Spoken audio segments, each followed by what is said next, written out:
from the National News Studio, Sri Lanka.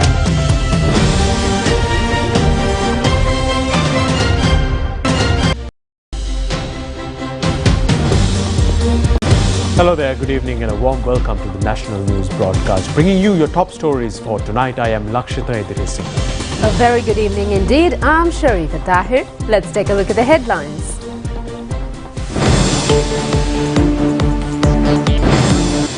The second reading of the budget passed by a majority of 45 votes. Sajid's document file disappears. Measures to make transport service an essential service. A power and energy transformation law and a committee to take decisions in power projects. The ICC ban extends. Sri Lanka continues to have the opportunity to engage in international matches. An American company enters into an agreement to distribute petroleum oil in the country. Israel and Hamas organization come closer to reach a ceasefire.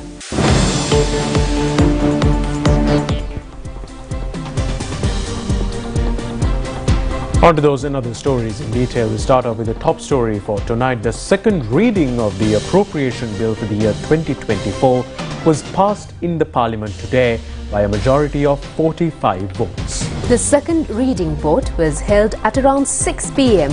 where 122 votes were cast in favour of the bill and 77 votes were cast against it.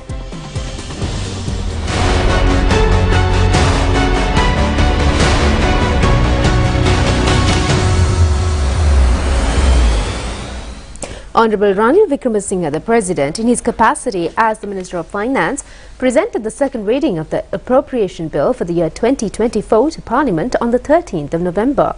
From November 14th to date, the debate on the second reading of the appropriation bill was held for 7 days, excluding Sundays.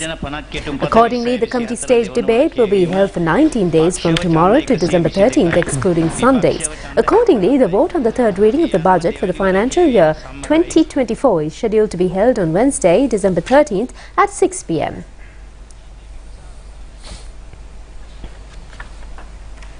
Government as well as opposition people's representatives have expressed their opinions at the budget debate.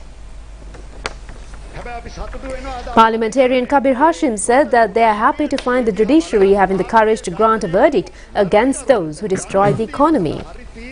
The former President, Mahinda Rajapaksa, said that they do not have two parts. They are always in the people's part. Therefore, he added that they always extend maximum support for any constructive budget proposals that extends maximum relief to the people. He added that he is making his statement not because there were any shortcomings in the budget, but only because he thinks that people must stand up once again without delay. The budget provides the background for such a state of events, and therefore support is extended to the budget presented by President Ranil Wickremesinghe. He also said that they reject all charges lodged against them regarding the economy. The former president and parliamentarian also said they have been entrusting their responsibilities to safeguard the right of living of the people throughout history.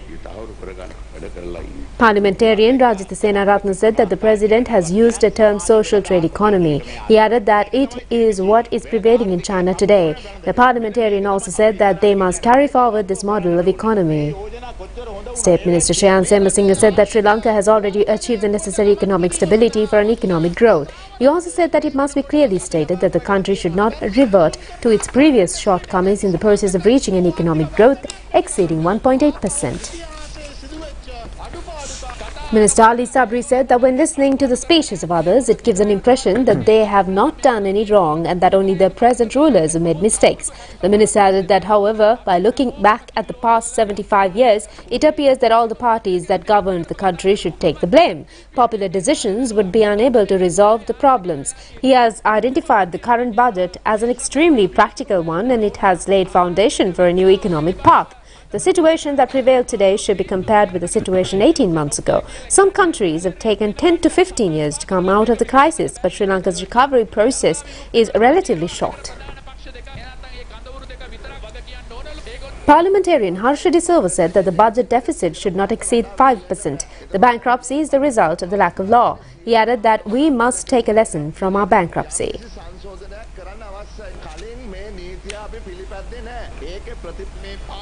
State Minister Shehan Semasinga said that the process of preparing a new financial framework has begun.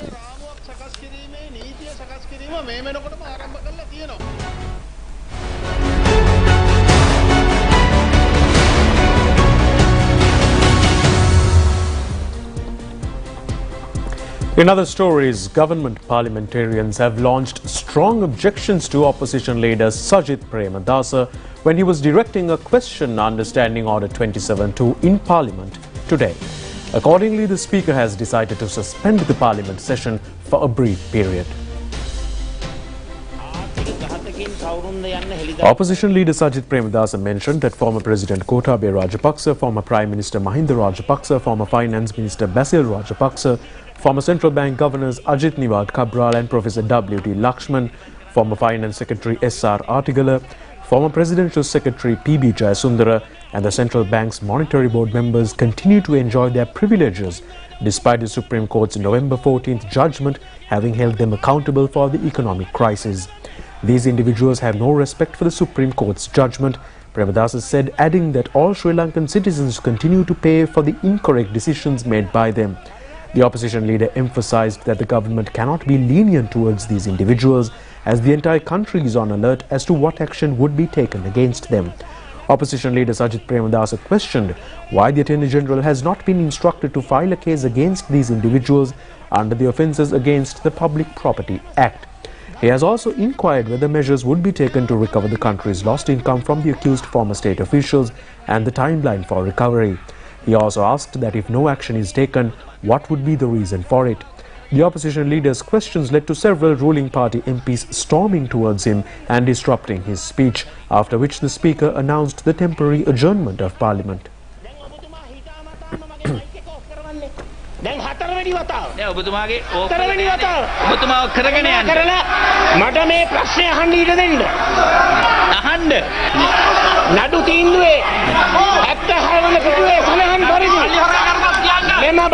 Nangi orga kerbot dia anda. Bisa. Satu lagi. Nangi orga kerbot dia anda. Karena kalau bantu itu malah anda. Hani salah. Laga kiri itu wadu karuanta. Laga utara karuanta. Nangi orga kerbot dia anda. Nangi horen salia itu harga dia anda. Ekat dia anda. Laga kiri itu. SMA memang ada sini. Hatta mana pitue sanahan paridi. Wah nidang harga ekat dia. Wah nidang harga. Memang baju samsul dengan Isa.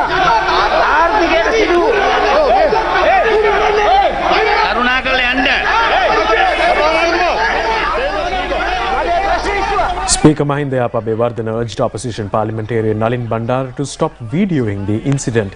Despite the continued uproar by government MPs, the opposition leader had continued, leading to government members getting up and surrounding Sajith Premadasa. Parliament staff were seen trying to prevent things from escalating further.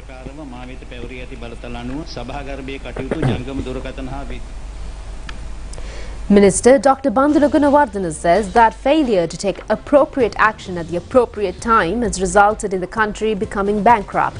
The minister has made these remarks at a media briefing to convey cabinet decisions.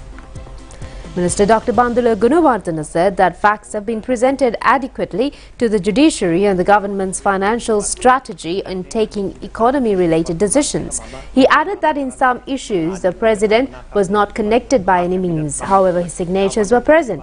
The minister said that in the year 2002, a financial management draft bill, number 3 of 2003, had been presented to prevent the country from falling into bankruptcy. He also said that a court verdict on human rights has been declared based on facts presented without a broad economic and scientific analysis. Minister Dr. Bandula Gunawardena said that the government is aware of the fact of conspiratory forces are trying to destabilize the program on the 22nd. He also said that they would not allow things to happen that would bring hardship to the people. The minister also said the cabinet meeting yesterday, a request has been made from the president to turn transport into an essential service.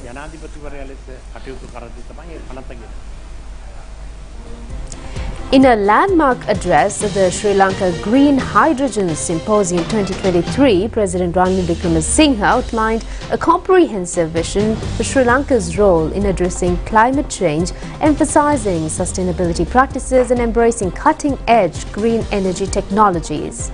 President Wickremesinghe opened his speech by drawing attention to the alarming findings of the UNF emission report for 2023.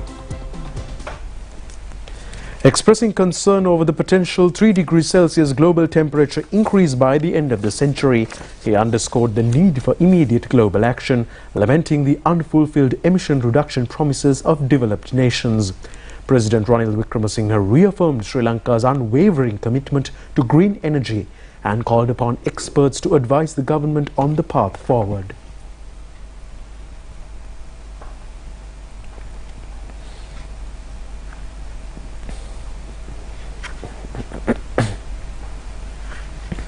I was reading the UNF emission goals report 2023, which talks of broken promises. It says by end of this century, we will be about 3 centigrades higher. Just imagine what that is going to be. And the cuts which were promised by the developed nations has not taken place. But even with that, we come to 2.5 degrees centigrade. So then we have to come down to 1.5. That's what our target is for 2030. And this means there has to be significant cuts by everyone. The contribution of the rich is about 4 times that of the poor. About half the emissions would be traced back to those who have an income of $40,000 a year.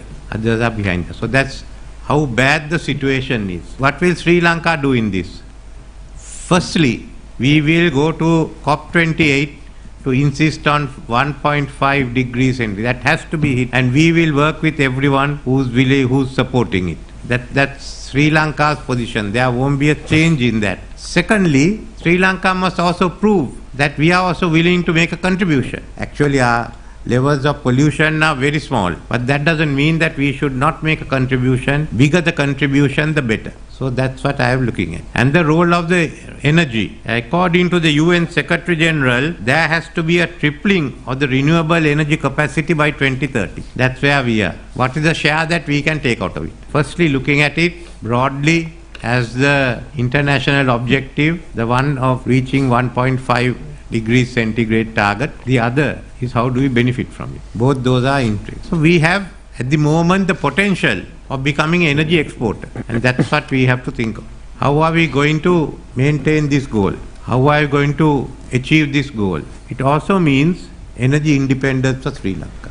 Now you export energy. Look, 2/3 of our country dry zone. Only 1/3 is wet. Even the wet zone is suitable, but let's keep that aside.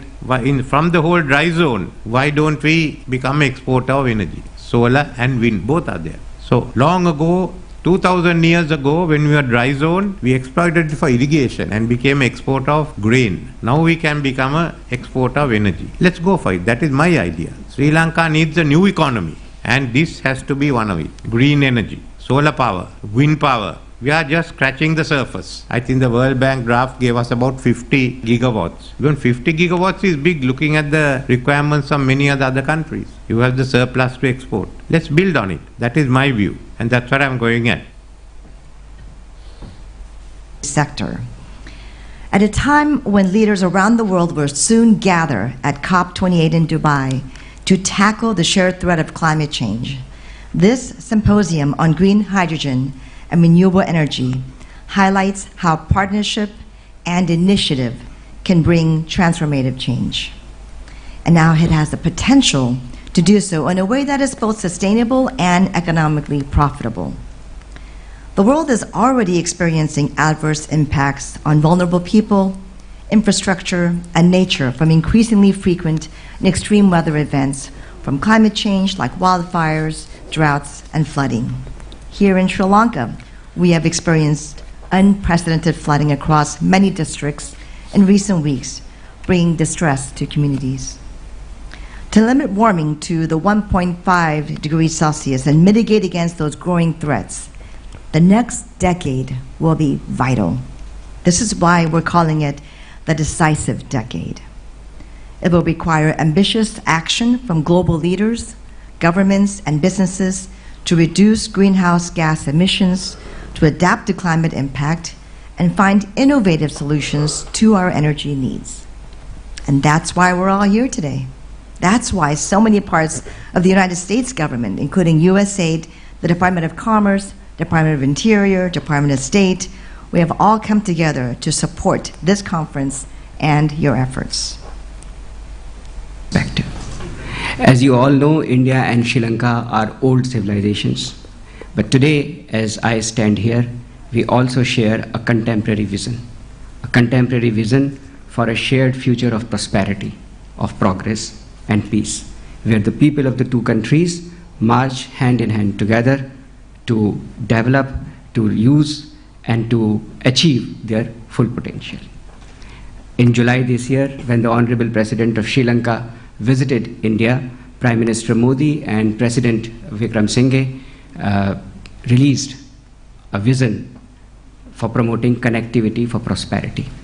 And that vision to promote connectivity for prosperity marks the cornerstone of our efforts, our joint efforts, to achieve the shared objective of promoting connectivity for prosperity. But we are talking as one of the most important elements of this connectivity as connectivity in the sphere of power and energy. It's just not about energy security of Sri Lanka. It's also about the potential that Sri Lanka has, which we are aware, the potential that Sri Lanka has to export its energy surplus. Global warming, the last decade, as everybody knows, was the hottest on record. The projections are not good. That is why the UK has committed £274 million to the Climate Action for Resilient Asia programme. That's part of a wider $11 billion commitment to international climate finance. And that's because we recognise the vital importance of tackling this issue. And I've heard from many experts in Sri Lanka about the direct effects climate change is having on this country. The UK is also committed to developing its hydrogen economy and seizing the opportunities it will bring for the UK, both for employment and for a thriving export industry for us, including through research and innovation in which the UK academics are major players. Our Department for Energy Security and Net Zero are leading on developing the UK's policy on international hydrogen trade and supply chains. The UK wants to play a key role in exporting hydrogen in our region and related goods and services to other countries. A lot of countries will have to meet their commitments on climate by importing things like green hydrogen. And that's where this great export opportunity for Sri Lanka arises. The connectivity to India is fantastic. The green hydrogen gives Sri Lanka a wider set of markets potentially in which to export. And that's why I think this conference today is so important. And in other stories, Sri Lanka has been deprived of the opportunity to host the Under-19 World Cup cricket tournament scheduled to be conducted in the country next year. The decision has been taken at an ICC Executive Committee meeting in Ahmedabad. The ICC says Sri Lanka's hosting status in the Under-19 World Cup cricket tournament has been withdrawn due to the prevailing administrative disputes in the Sri Lanka cricket. Accordingly, the hosting opportunity has been handed over to South Africa. Meanwhile, the ICC decision to temporarily suspend Sri Lanka taken on the 10th of last month has been ratified by the ICC Executive Committee today. However, the ban will not have any impact on Sri Lanka participating in tournaments. A decision has also been taken at the ICC Executive Committee meeting to subject into strong financial discipline of the ICC funds being provided to Sri Lanka. Acting Secretary of Sri Lanka Cricket, Krishantha Kapuata, has expressed opinions to the media over Sri Lanka losing host status in the Under-19 World Cup cricket tournament. Acting Secretary of Sri Lanka Cricket, Krishantha Kapuata, said that the ICC has taken a strong decision on the 10th and stated that they would not change it under any circumstance. He has further issued and stated that many countries have attempted to help Sri Lanka in this issue. Chairman of the Sri Lanka Cricket Selection Committee, Pramod Vikramasinghe, has convened to the special unit on the prevention on sports wrongdoings today. Accordingly, he, along with attorney at law, has arrived at the special unit at the Sugata Das Indoor Stadium around 12 noon. Pramodia Wickramasinghe, upon his return to Sri Lanka attending the World Cup cricket tournament, has issued a letter to the media on the 13th this month. In the letter, he has stated that the tragedy of Sri Lanka cricket is the ultimate outcome of a long-standing multi-pronged conspiracy carried out in different levels. Subsequently, on the 16th this month, the Sports Ministry has issued a communique stating that Wickramasinghe's letter indicates the fact that he is aware of match fixing, illegal operations and illegal bettings. Accordingly, the Minister of Sports is ordered to conduct a speedy investigation in this connection. Pramodia Wickramasinghe has left the special unit on the prevention on sports wrongdoings after a stay of around 5 hours. The Sri Lanka Cricket Fans Association, in protest over the Sri Lanka Cricket Administration, has commenced a petition signing program at the Mahaveli Centre in Colombo today. The RM Parks of the USA along with the Shell Company have entered into a petroleum oil distribution agreement with the Sri Lanka Board of Investments. The RM Parks company, centering on California, USA, is a leading fuel distributor. According to the new agreement, the company is preparing to enhance infrastructure facilities development pertaining to petroleum oil in Sri Lanka by maintaining 150 franchise filling stations of the Ceylon Petroleum Corporation and 50 more new filling stations. The Shell Company is presently a leading distributor of power and energy and petroleum chemicals in Europe, Asia, Africa and the United States. The investment value of the new agreement is $100 million US. Members of the Board of Directors of the Board of Investment, Chandani Vijayawardena and Manilal Jayasinghe, as well as the Chairman of the RM Parks Company, Jason Callison, and Vice Chairman Justin Davis, have signed the agreement. The World Television Day falls today. Scottish engineer John Logie Baird has discovered the television in the year 1924. The World Television Day helps to recall the power of the visual media and its impacts on world politics as well as to mold the public opinion. The United Nations say the day celebrated on November 21st of each year has become a symbol of the 21st century relationships and globalization. The first World Television Forum was conducted by the UN on the 21st of November 1996. The communication aspect of the television especially deals with compilation of information, recreation and educational knowledge.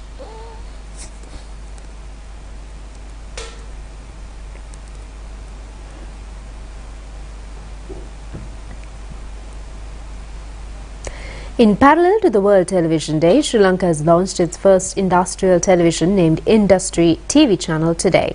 The vesting over of the TV channel to the people was conducted under the patronage of Minister of Industries and Health, Dr. Ramesh Pathirana. The new TV channel has been telecast over POTV number 130.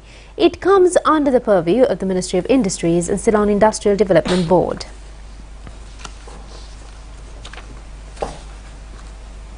In more local stories, the Department of Meteorology says that there is a strong likelihood of lightning during thunder showers, especially during the evenings or at the night in the provinces of Western, Central, Sabargamur, Uva and Northern, as well as in the Trincomalee district. A request has been made from the general public to minimize the incidents caused due to lightning. Two automated sluice gates of the Victoria Reservoir remain open as a result of continuous heavy showers. The hydroelectricity generating major reservoir Victoria has a capacity of 722 million cubic meters. The two sluice gates release a water capacity of 159 cubic meters per second. The Irrigation Department requests people living near the Mahaveli River to remain vigilant.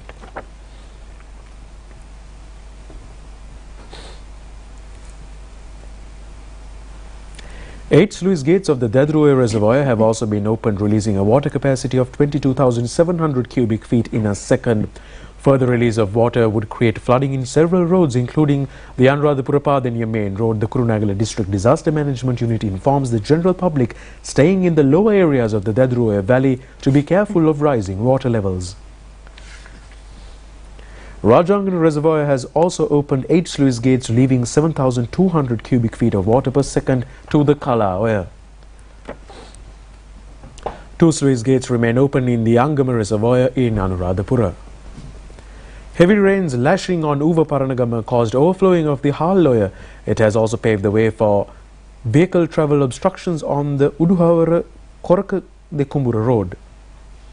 Boulders were reported to have fallen once again on the spot where an earth slip has occurred between Diatalava and Haputale on the upcountry railway line.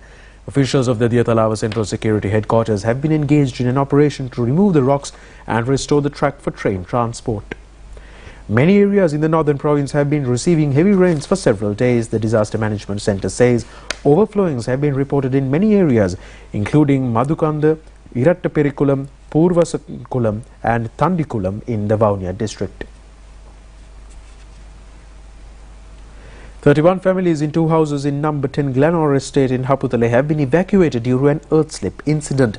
The affected families have been temporarily relocated in a school near the Glenore Estate. And now let's focus our attention on several cabinet decisions.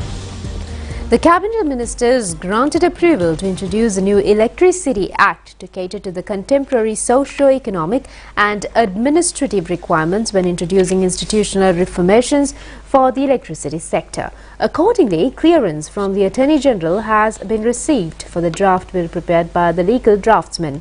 Therefore, approval of the Cabinet Ministers was granted to the proposal furnished by the Minister of Electricity and Power to publish the draft bill in the Government Gazette and to subsequently furnish it to the Parliament for their concurrence. The resolution furnished by the Minister of Mass Media to prepare a Broadcasting Regulatory Commission for electronic media with the objective of ensuring a precise media practice in order to safeguard the maximum freedom of speech and expression was taken for discussion at the meeting of the Cabinet Ministers held on 29th. At the meeting, a Cabinet subcommittee headed by the Minister of Justice, Prison Affairs and Constitutional Reforms was appointed for the submission of recommendations on the policy matters that should be taken into account when drafting the proposed bill, and the said subcommittee has prepared a fundamental draft with appropriate provisions that can be taken into consideration at the preparation of the draft bill of the proposed Broadcasting Regulatory Commission.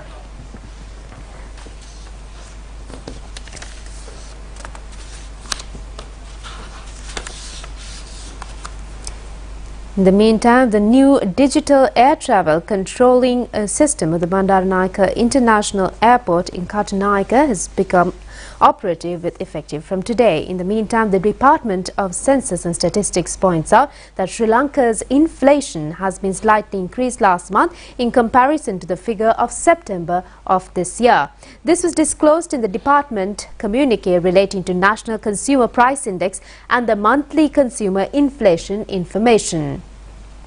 The inflation, which was recorded as 0.8% last September, has been increased to 1% in October. The inflation in the food category, which was recorded as -5.2% in September, remained unchanged in the following month of October. However, inflation in non-food category, which was at 5.9% in September, has gone up to 6.3% in October 2023. Well, that's it on local stories. We'll be back with news overseas.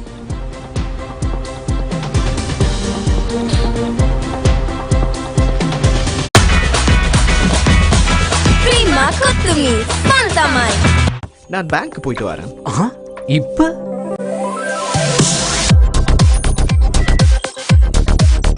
full freedom உடன் சிங் என்று banking செய்ய உங்க லைஃபுக்கு set ஆகிற next gen in digital banking partner people's bank.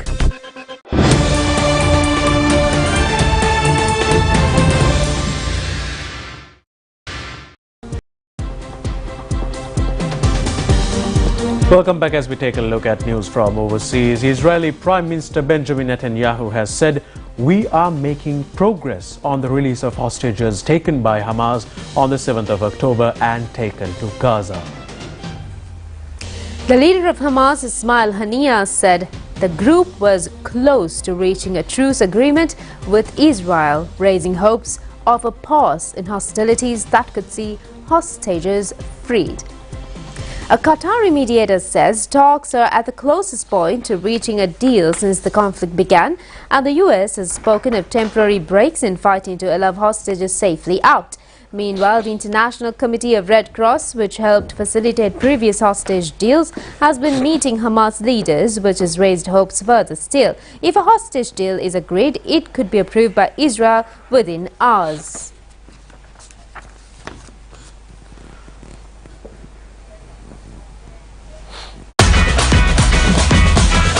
Prima Kutumi. Fun tamai.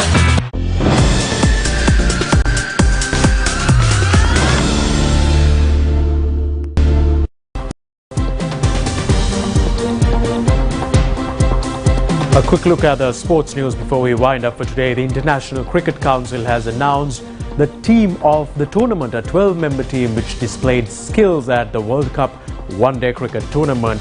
Sri Lankan left-arm fast bowler Dilshan Madhusudhan